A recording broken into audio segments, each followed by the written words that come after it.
두 번째 시간, 민수기 두 번째 시간인데요. 민수기 1장 1절에서 3절이고요. 제목은 계수하다라는 제목으로 같이 말씀 나누도록 하겠습니다. 우리 3절밖에 안 되는데 우리 같이 한 목소리로 읽도록 하겠습니다. 시작! 이스라엘 자손이 애굽 땅에서 나온 후 둘째 해 둘째 달 첫째 날에 여호와께서 시내 광야 회막에서 모세에게 말씀하여 이르시되 너희는 이스라엘 자손의 모든 회 중 남자의 수를 그들의 종족과 조상의 가문에 따라 그 명수대로 계수할지니 이스라엘 중 20세 이상으로 싸움에 나갈 만한 모든 자를 너와 아론은 그 진영별로 계수하되. 오늘 제목은 계수하라, 계수하다라는 제목입니다. 우리가 저번 주의 말씀을 잠깐 되짚어서 넘어간다면 민수기의 첫 단어가 와예 따베르 그리고 말씀하셨습니다. 말씀하다, 이 말씀하다가 있었다 라고 말씀을 드렸어요. 그래서 민수기는 광야에서 뭐 하는 겁니까? 말을 하는 곳이 광야인데 말이 두 가지가 있는데 이 따바르가 똑같은 단어인데 1장에서 10장까지는 하나님의 말씀으로 번역이 돼서 쓰여졌고, 근데 똑같은 단어인데 인간이 말할 때 이 사람들의 원망, 불평, 비방, 악평 이 모든 것이 똑같은 단어인데 이렇게 원망, 불평, 비방을 쓰였다 라고 말씀을 드렸어요. 그래서 이 따바르가 말씀도 해석이 되고 원망으로도 해석이 되는데 여기에 M자처럼 생긴 맴이라는 단어를 붙이면 광야가 지명이 되고, 여기 파란색 디귿을 거꾸로 적은 거죠. 디귿 이렇게 적어야 되는데 디귿을 거꾸로 적은 것처럼 보이는 거 있죠. 저걸 하나를 더 붙이면 영어 마치 to 광야에서라는 단어가 됩니다. 그래서 오늘 민수기는 광야에서 하나님의 말씀을 할 것이냐 인간의 말을 할 것이냐에 대한 삶을 다룬 이야기가 바로 민수기다라고 말씀을 드렸습니다. 그래서요,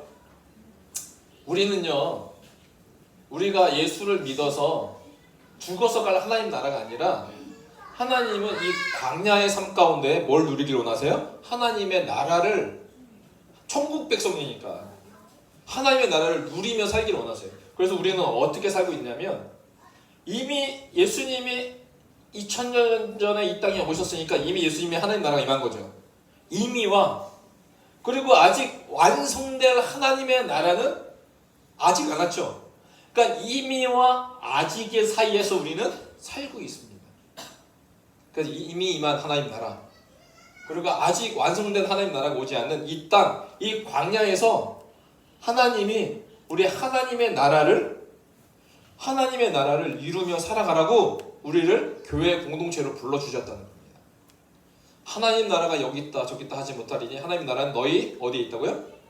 안에 있어요. 하나님 나라 내 안에 있으면 각각의 우리는 교회로 모인 겁니다. 그래서요, 혼자 살아가지 말고 뭐하라? 공동체를 이루며 이 광야에서 하나님의 나라를 누리며 살아가라 라는 것이었습니다. 이렇게 저번 주에 말씀을 드렸고요. 제가 창세기, 출애굽기, 레위기, 민수기, 신명기를 적었고 오른쪽에는 영어를 적었어요. 창세기를 어떻게 읽어요? 제너시스. 그 자동차 제네시스 있죠? 창세기라는 거잖아요. 제너시스. 출애굽기를 엑소더스라고 영어로 읽어요. 레위기는 레비티커스 뭐 좀 굴리면 러비티커스. 제가 구글에 찾아서 번역 들은 대로 제가 적은 거예요. 저도 헷갈려가지고. 러비티커스. 민수기는 넘버즈라고 읽고 신명기는 드털러너미라고 읽습니다. 이게 이제 영어로 이렇게 적었어요. 근데 여러분 이 창출 레민신 영어는 우리가 영어 성경으로도 많이 보고 읽고 그랬는데 히브리어는 어떻게 적고 있는지 우리는 잘 안 해본 것 같아요. 더 중요한데 히브리어는 이렇게 읽습니다. 이거는 우리 아래니까 따라해보세요. 베레시트. 창세기는 베레시트인데 앞자가 뭐로 시작돼요? 디귿 거꾸로 된 거죠. 이게 베이트인데 이게 첫째 글자가 창세기의 첫 번째 글자가 이 글자로 시작합니다. 베레시트. 그리고 출애굽기는요. 쉐모트. 따라해보세요. 쉐모트. 쉐모트는 이름들이라. 이름들. 왜냐면 출애굽기에서는 뭐가 돼요? 이스라엘 민족이 번성하잖아요. 그 이름들. 그래서 이어지는 거예요. 이름들. 레위기는 바이크라. 따라해보겠습니다. 바이크라. 이 바이크라는요. 그가 부르셨다라는 뜻을 갖고 있어요. 그가 부르셨다. 바이크라. 그리고 신명기에 먼저 자 신명기 따라해보세요. 뜨바림. 뜨바림이에요. 뜨바림. 이제 보셔야 돼요. 이제 여러분이 이제 눈이 생기기 시작했어. 뜨바림. 뭐가 보이세요? 이 단어 가운데? 뭐가 보이세요? 앞에 세 글자를 보시면 뜨바림. 이게 뭐예요? 따바르죠. 따바르네. 이제 보이기 시작하신 거예요. 강제로 내가 보이게 했고 만들겠어. 안 보이는데 보인다고 제가. 따바르.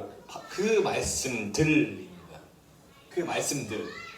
신명기는 다시 한번 그 가나안 땅에 가기 전에 다시 한번 그 하나님의 말씀을 주는 거 아니겠어요? 그래서 그 말씀들 신명기예요. 민수기는 우리가 저번 주에 했던 것처럼 배 미트바르, 배 미트 따바르. 여기 따바르 똑같죠? 네. 광야에서라는 뜻을 갖고 있어요. 그러면 오늘 민수기를 보고 있는데 이 민수기 자 원래 시브리어는 배 미트바르인데 헬라어로 번역하면서 넘벌즈라고 영어로 번역이 됐어요. 예, 이거를 한국말로 해석하면 넘벌즈는 해석이 뭐 어떻게 돼요? 무슨 뜻이에요? 넘벌즈? 네, 숫자들이라는 뜻을 갖고 있어요. 숫자들. 그런데 배 미트바르는 제가 무슨 뜻이라고 했어요? 광야에서라는 뜻이에요. 해석이 뜻이 다르네요? 같지가 않아요. 그렇죠. 원래 원본으로 따지면 히브리어니까 민수기는 광야에서가 맞아요. 근데 광야에서 뭘 한 거예요? 사실은요. 광야에서 일어난 많은 일들 중에 가장 중요한 사건 중에 하나가 뭐예요? 바로 넘버스, 숫자를 카운팅한 거예요. 그래서 민수기를 숫자들이라는 넘버스로 번역한 이유가 뭐냐면 민수기에서는 뭐가 나오냐면 인구 조사가 나옵니다. 그래서 민수기 1장을 딱 펴자마자 계수하되 이 단어가 계속 나옵니다. 이스라엘 민족을 계수하는 게 나와요. 그래서 인구 조사 때문에 아마 넘버즈라고 숫자들이라고 해석한 것 같아요. 오늘 우리가 읽었던 2절 말씀 보니까 너희는 이스라엘 자손의 모든 회중 각 남자의 수를 그들의 종족과 조상의 가문에 따라 그 명수대로 뭐 하라고요? 계수할지니. 3절도 이스라엘 중 20세 이상으로 싸움에 나갈 만한 모든 자를 너와 아론은 그 진영별로 계수하되 라는 단어로 오늘 이 민수기는 계수에 대한 이야기, 카운팅, 숫자를 카운팅하는, 숫자를 세는 일에 대해서 나온 것이 바로 민수기 책입니다. 그래서 첫 번째는 뭐예요? 뜻은 광야에서라는 뜻을 갖고 있고요. 그리고 영어로 해석한 것은 바로 두 번째 뜻은 숫자들이다 라는 것을 민수기에서 이 뜻이 내포되어 있습니다. 그럼 다음 장을 보시면 제가 3절, 20절, 21절, 24절, 45절을 빨간색으로 한 이유가 있어요. 민수기 1장 보면은 계수하되 계수하니 이 단어 굉장히 많이 나오는데 그 중에 제가 5개만 모은 것은 동일한 패턴이 지금 한 가지가 있어요. 동일하게 패턴이 한 가지가 이어지고 있는데 뭐냐면 3절부터 볼게요. 계수하되 이전에 뭐가 먼저 나오냐면 뭘 계수하느냐에 대한 그 무엇이 나오는데 20세 이상으로 싸움에 나갈 만한 모든 자를 계수하라는 겁니다. 이것이 이 5절에 동일하게 계속 반복되어서 나오기 때문에 제가 보여드리는 거예요. 20절에도 20세 이상으로 싸움에 나갈 만한 각 남자를 계수해라. 22절도 보면 20세 이상으로 싸움에 나갈 만한 각 남자를 계수하니 24절도 20세 이상으로 싸움에 나갈 만한 자 계수하니 그리고 다 끝났어요. 이 45절. 자, 20세 이상으로 싸움에 나갈 만한 이스라엘 자손이 다 계수되었습니다. 한 가지는 20세 이상으로 싸움에 나갈 만한 자를 계수했다는 겁니다. 그래서 광야에서 베미드바르에서 이스라엘 백성을 살게 하신 것은 게수하니라는 거예요. 게수하니. 이 게수가 뭐예요? 넘벌즈. 바로 광야에서 살게 하신 것은 게수를 위함이었다라는 것이에요. 이 두 단어를 합치면. 즉 게수의 목적은 뭐예요? 싸움에 나갈 만한 자. 어디서요? 광야에서.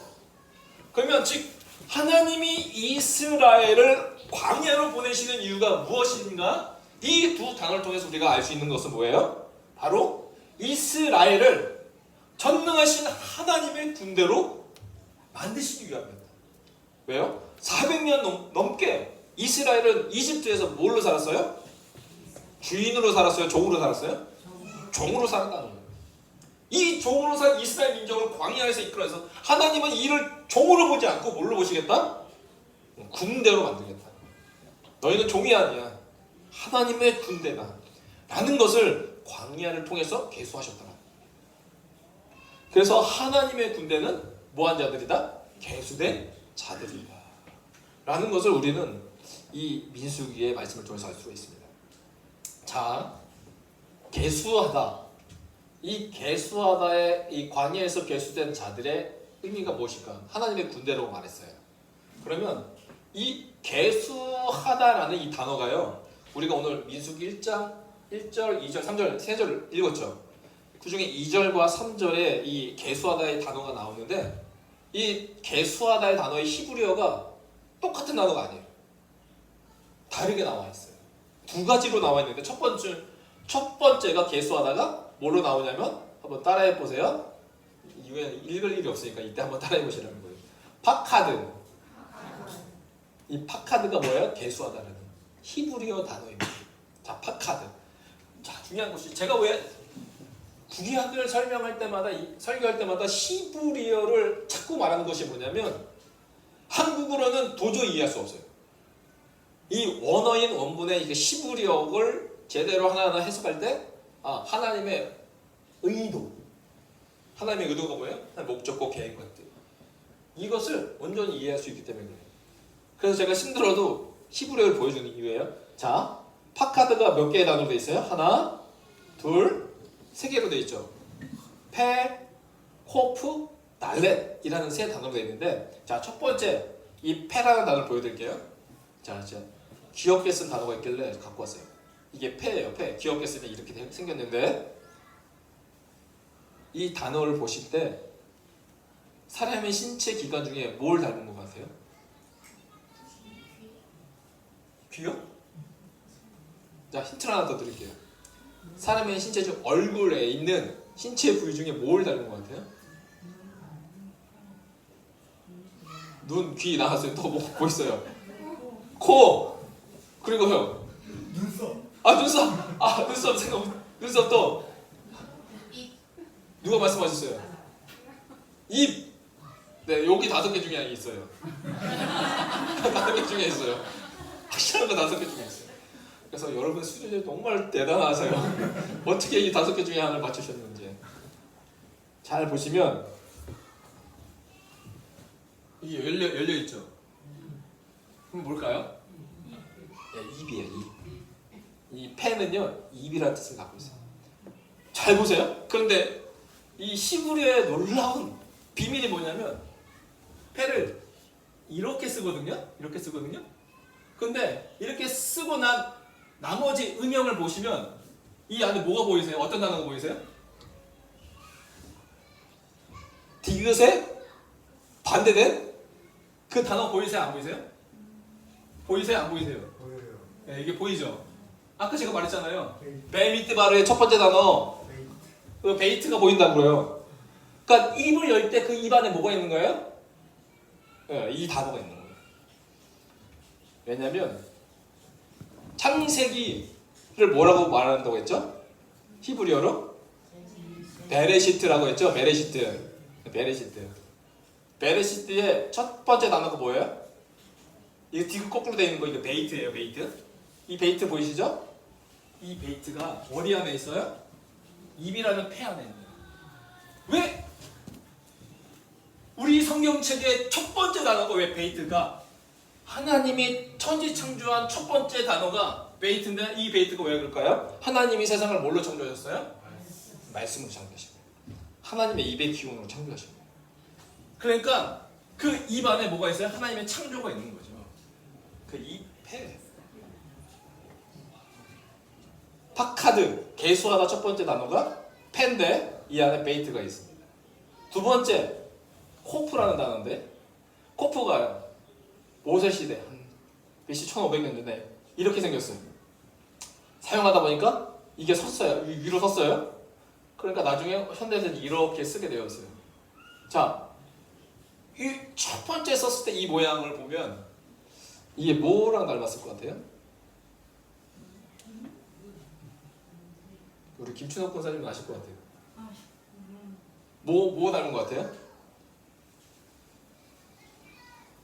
바늘이요? 네, 바늘기. 이게 바늘기라는 뜻을 갖고 있어요. 바늘기. 바늘기. 세 번째, 달렛. 이 달렛은요? 달렛, from the word. 달렛, meaning door. 이게 무슨 뜻이에요? 달렛은요? 문이라는 뜻을 갖고 있어요. 그래서 문을 이렇게 달렛 해서 이제 문을이라는 뜻이 있어요. 자, 그러면 개수하다의 이 시프료의 뜻이 이제 다 완성이 됐어요. 첫 번째는 입이라는 뜻을 갖고 있고요. 두 번째는 바늘기를 갖고 있고요. 세 번째는 뭘 갖고 있어요? 문. 이제 여러분이 해석해 보세요. 개수하다의 히브리어의 의미가 뭐예요? 제가 해석하겠습니다. 너무나 감사해요. 제가 그러려고 자 보세요. 입술이 깨끗해져서 좁은 문으로 통과한 자가 뭐한 자예요? 개수된 자. 오늘 여러분은 개수된 자예요? 아니에요? 내가 예수를 믿으면 하나님이 선택된 하나님의 백성으로 카운팅한 사람이에요. 그러면 우리의 인생의 문은 넓은 문으로 가야 돼요? 좁은 문으로 가야 돼요? 하나님이 원하시는 길은 그 광야라는 거예요. 그러니까 하나님이 계수된 자들은 그 입술이 깨끗해진 자들이 어느 문으로 통과하는 거예요? 좁은 바늘귀의 문으로 통과한 자들이 계수된 자다. 이 카파데의 의미에 여기에 의미가 있습니다. 이걸 좀 더 쉽게 말하면 이런 말이에요. 입술이 깨끗해졌다는 것은 뭐예요? 하나님 말씀 아니겠습니까? 폐가 하나님 말씀이 있으니까 여호와의 말씀으로 거룩함에 이르는 좁은 문을 통과한 자가 계수된 자이며 좁은 문을 통과한 자가 하나님의 군대로 괴수함을 입게 된다라는 것입니다. 그러니까 우리는 어느 곳으로 가야 돼요? 좁은 문으로 가야 되는데 그 좁은 문을 가는 자가 뭐예요? 그 입술이 깨끗한 자들이에요. 그 입술이 깨끗한 자들은 어떤 자들이에요? 하나님의 말씀 따바르를 하는 자가 바로 그 입술이 깨끗한 자다. 어디에서? 광야에서. 우리는 이 말씀, 이 하나님의 따바르로 살아가는 자들이 계수된 자들이다 라는 것을 우리는 알 수가 있습니다. 근데 첫 번째가 카파드인데 두 번째가 뭐냐면요, 똑같은데 계수할진이 이 단어에 계수가 뭘로 나와 있어요? 로시 나사라고 되어 있어요. 보이시죠? 로시 나사. 로시 잘 보세요. 이 세 단어로 되어 있어요. 레시, 알렙, 신 이 세 단어로 되어 있는데, 자 로시가요 무슨 뜻이냐면 머리라는 뜻을 갖고 있어요. 머리. 다시 한번 창세기 단어가 뭐냐면 창세기를 베레시트라고 그러죠. 베레시트. 자 베레시트. 첫 번째 단어가 이 베이트라고 말씀드렸고, 잘 보시면 여러분 베레시트에 보면 이 첫 번째, 두 번째, 세 번째, 네 번째 단어 보세요. 이걸 보세요. 이거랑 게수 로시 이거랑 어때요? 같아요? 달라요? 똑같죠? 보이세요? 이거랑 이거랑 머리라는 로시가 어디 안에 있어요? 태초의 첫 번째 단어에 이 로시가 있어요. 그러니까 태초는 뭐예요? 머리가 되는 첫 번째 단어라는 뜻입니다. 로시가 머리고요. 두 번째가 나사가 뭐냐면 들어 올리다. 그러면 뜻이 뭐냐면 개수할진의 뜻은 뭐냐면 머리를 들다는 거예요. 그러면 그 당시에 머리는 누구를 뜻하는 거예요? 바로 지도자를 뜻하는 겁니다. 그러니까 개수할진이 지도자를 세운다는 의미를 갖고 있어요. 그러면 뭐예요?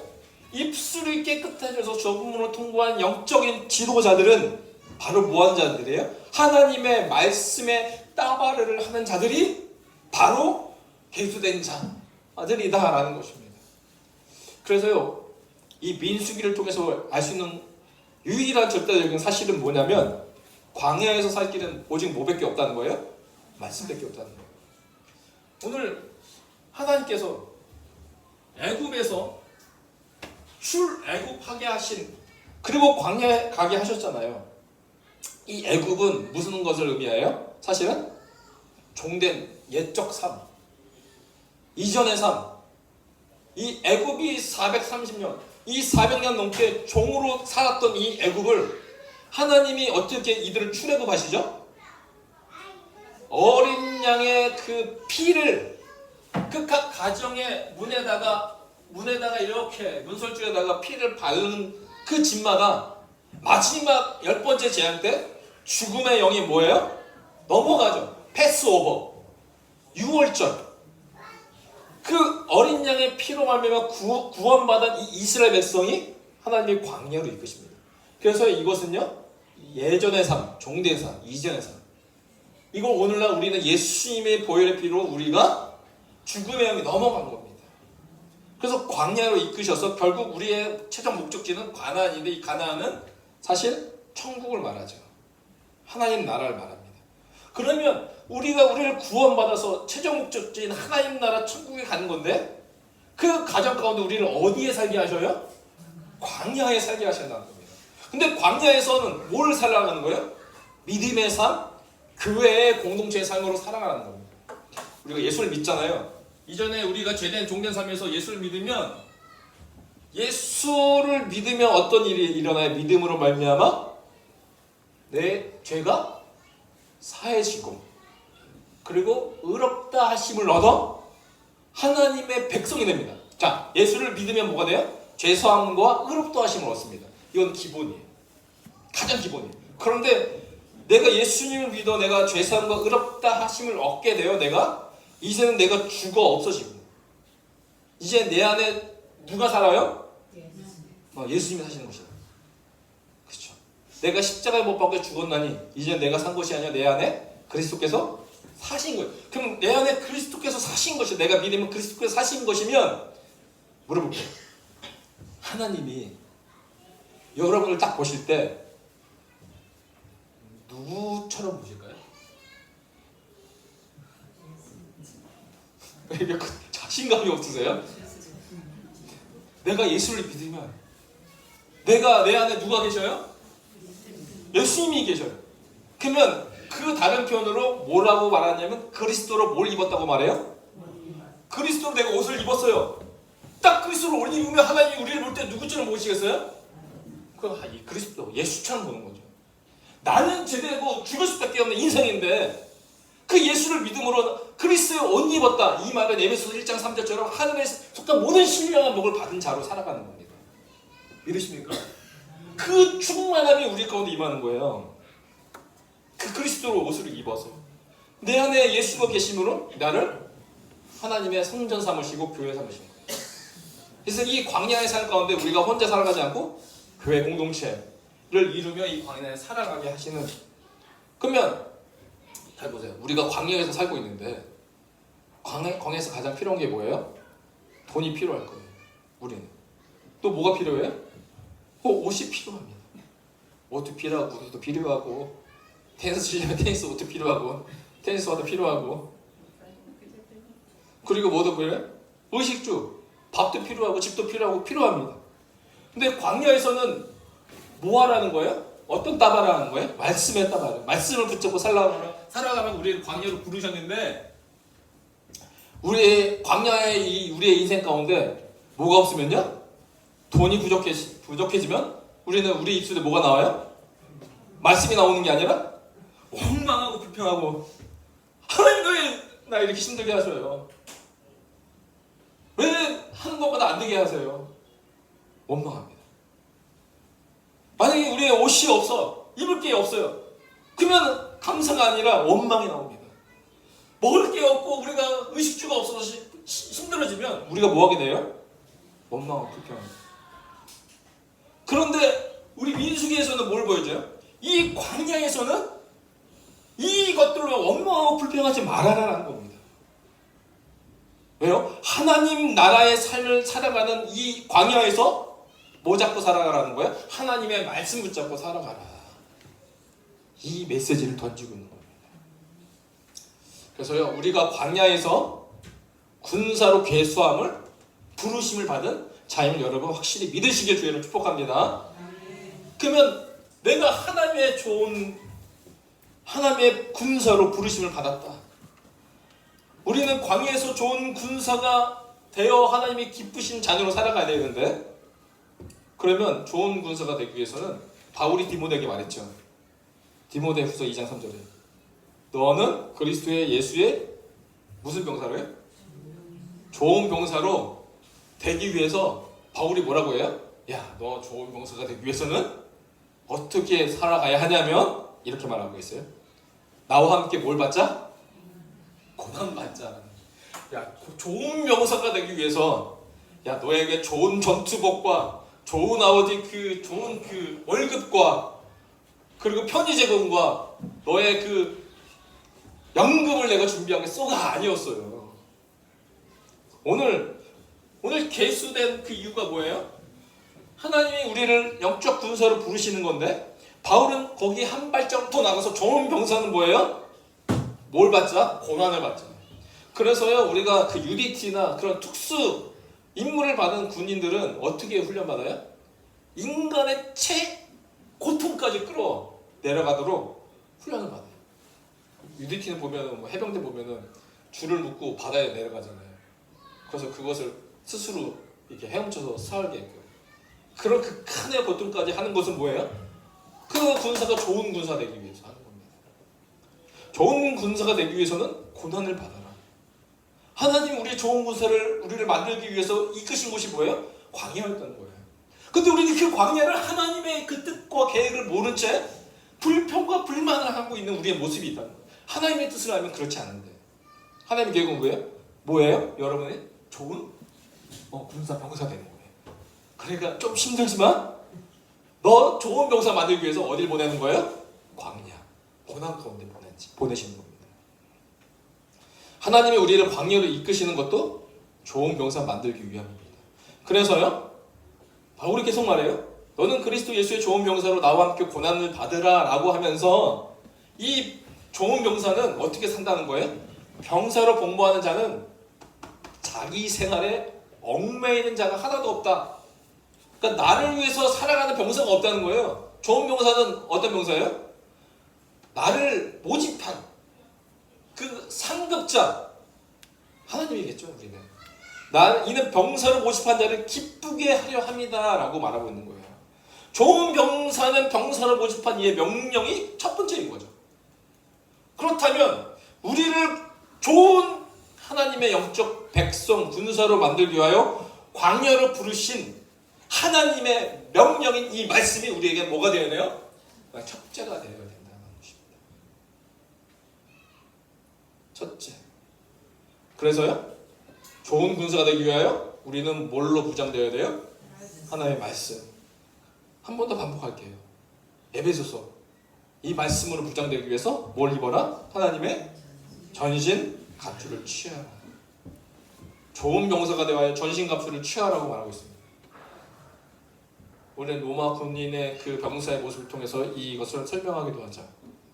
첫 번째, 전신 갑주는 뭐가 있어요? 첫 번째, 진리로 너희 허리띠를 띠어라. 진리로 너희 허리띠를 띠라. 그리고 의의 호신경, 갑옷. 의의 호신경을 붙이고, 그리고 평안의 복음의 신. 복음의 신이에요. 평화의 왕이신 예수 그리스도의 그 말씀 복음의 신을 신고, 16절 믿음의 방패를 가지고, 하지만 구원의 투구와 성령의 곧 뭐라고요? 하나님의 말씀을 가져라. 오늘 사실 이 모든 것이 뭐와 관련이 있냐면 말씀과 관련이 있죠. 전신갑주는 진리, 하나님 말씀이잖아요. 진리로 너희 허리띠를 띠는데 말씀. 의의 호신경, 의의 호신경, 바로 말씀. 평안의 복음의 말씀. 믿음은 들음에서 난다. 이 말씀. 구원의 투구와 성령의 검, 곧 하나님의 말씀을 가지라고 말하고 있습니다. 그러면 하나님의 전신갑주를 취하기 위하여 우리는 하나님의 말씀으로 무장되어야 된다. 왜냐? 우리의 이 전신갑주를 취하라 말하기 이전에 이 전쟁에 어떤 전쟁인지 전쟁의 특징에 대해서 말해주고 있죠. 뭐예요? 우리의 씨름은, 우리의 싸움은 혈과 육을 상대하는 것이 아니라고 말하고 있어요. 누구와 함께 싸운다고 했어요? 통치자들과 권세자들과 그리고 세상 주관자들과 하늘에 있는 악한 영. 악한 영을 상대하기 위해서는 뭐 어떤 무기가 제일 최고다? 하나님의 말씀이죠. 우리가 이 광야에서 하나님의 나라를 이루며 교회를 이루며 공동체를 이루며 살아가는데 사단은 태초부터 아담과 하와라는 공동체를 파괴하는 자였어요. 그래서 하나님이 만들어 오신 그 에덴 동산에서 쫓겨나게끔 그들에게 죄를 범하게 했습니다. 뭘로요? 말로. 그렇다면 오늘 우리가 이 하나님 나라를 이루고 하나님 나라를 소망하며 살아가는 그 일에 있어서 가장 최고로 필요한 게 뭐예요? 하나님의 말씀. 오늘 5월달 가정의 달을 맞이하여 하나님의 말씀을 읽는 우리가 이 가정이 영적으로 무장되기 위해서는 가장 필요한 게 뭘까요? 하나님의 말씀입니다. 하나님 우리를 좋은 병사로 우리를 부르시길 원하십니다. 그 좋은 병사로 살아가기 위해서는 두 가지의 삶이 있어요. 첫 번째, 그런직의 삶과 그리하면의 삶이 있습니다. 그런직의 삶과 그리하면의 삶이 있는데 광야에서 빵과 물 그리고 의식주가 필요한 것이 당연지사입니다. 그런데 하나님이 전능하시다고 생각한다면, 우리가 믿는다면 그 하나님이 우리 필요를 모르시고 빵과 물, 의식주를 신경 안 쓰시고 이스라엘 백성을 광야로 보내셨을까요? 하나님이 그런 것도 신경 안 쓰시는 분이실까요? 하나님은 전능하십니다. 우리의 필요를 우리보다 더 잘하시는 분이 하나님이십니다. 그런데 하나님은 그 의식주 필요한 거 다 아시는데 그 무엇보다도 먼저 무엇을 붙잡으라고 말씀하시냐면 하나님의 말씀 따바르를 붙잡으라고 말씀하고 계시는 겁니다. 그래서 그런즉 우리의 우선순위가 그런직이 되어야 된다. 그런즉 먼저 하나님의 나라, 그의 나라와 그의 의를 구하면, 즉 하나님의 말씀을 붙잡고 그 말씀을 순종하며 살아가면, 이 말씀에 순종하면 그런직의 인생을 살면 뭐가 이루어진다는 거예요? 그리하면은 따라온다는 겁니다. 이게 우리가 믿는 백성, 계수된 자들, 하나님의 영적 군사로 부르심을 받은 믿음의 백성의 삶의 원리입니다. 그리하면 너희가 원하는 것은 누가 책임지신다? 너희를 광야로 부른 내가 책임져 준다는 겁니다. 근데 우리의 수많은 사람들은 그리하면이 먼저가 되길 원하는 거예요. 하나님 이 모든 것을 한번 내게 증명해 보세요. 내가 원하는 것 한번 줘보세요. 제가 한번 믿어볼게요. 라는 태도로 우리가 갈 때가 많다는 거예요.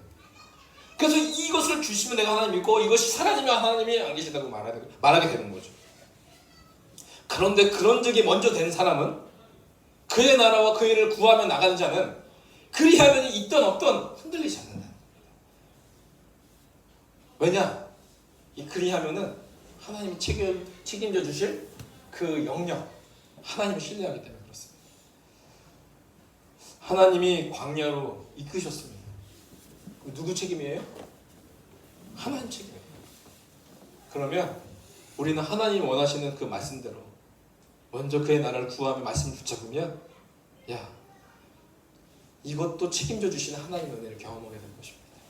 이것이 우리 믿는 자의 삶이 되어야 될 줄 믿습니다. 오늘도 하나님이 이것이 없어서 원망하고 불평했던 인생이 아니라 제대로 믿어보자는 거죠. 어차피 우리는 모두가 광야의 삶으로 우리를 부르심을 받았어요. 그런데 우리의 믿음의 태도를 한번 바꿔보자는 겁니다. 언제까지 안 주고 없어서 하나님께 불평하고 불만하는 인생이 아니라 내게 없어도 하나님이 내 삶의 주인이시라면 나보다 더 잘하신 그 하나님께서 나의 삶을 책임져 주실 것이다. 왜? 하나님이 나를 광야로 이끄셨기 때문에. 그 하나님, 그 믿음의 좋은 백성, 대수된 자가 돼요. 오늘도 살아계신 하나님 말씀 붙잡고 하나님 내가 살아가게 하시고 그 말씀이 내 삶의 우선순위가 되게 하여 주십시오. 그래서 내가 이 끝까지 광야에서 믿음으로 승리케 하여 주시옵소서. 아버지, 승리하는 여러분의 인생 되길 주의 이름 축복합니다. 기도하겠습니다. 하나님 아버지 감사합니다. 광야로 부르신 것은 우리를 죽이고 우리를 힘들게 하고 우리를 어렵게 하기 위하여 보내신 것이 아니라 좋은 병사, 좋은 군사 만들기 위하여 우리를 광야로 부르셨음을 다시 한번 고백하며 믿습니다. 하나님, 그 좋은 병사, 자기 생활에 얽매이는 자가 없고 부르신 이의 기쁨을 위하여 먼저 그 부르신 이의 말씀에 순종하는 줄 믿사오니 오늘도 하나님 우리의 말씀 붙잡고 살아가게 하여 주시고 흔들리지 않게 하여 주시며 오직 하나님의 말씀대로 순종하며 살아갈 때 공급하시는 하나님의 크신 은혜를 광야의 삶에서 경험하게 하여 주시옵소서. 감사드리며 이 모든 기도 예수님의 이름으로 기도합니다.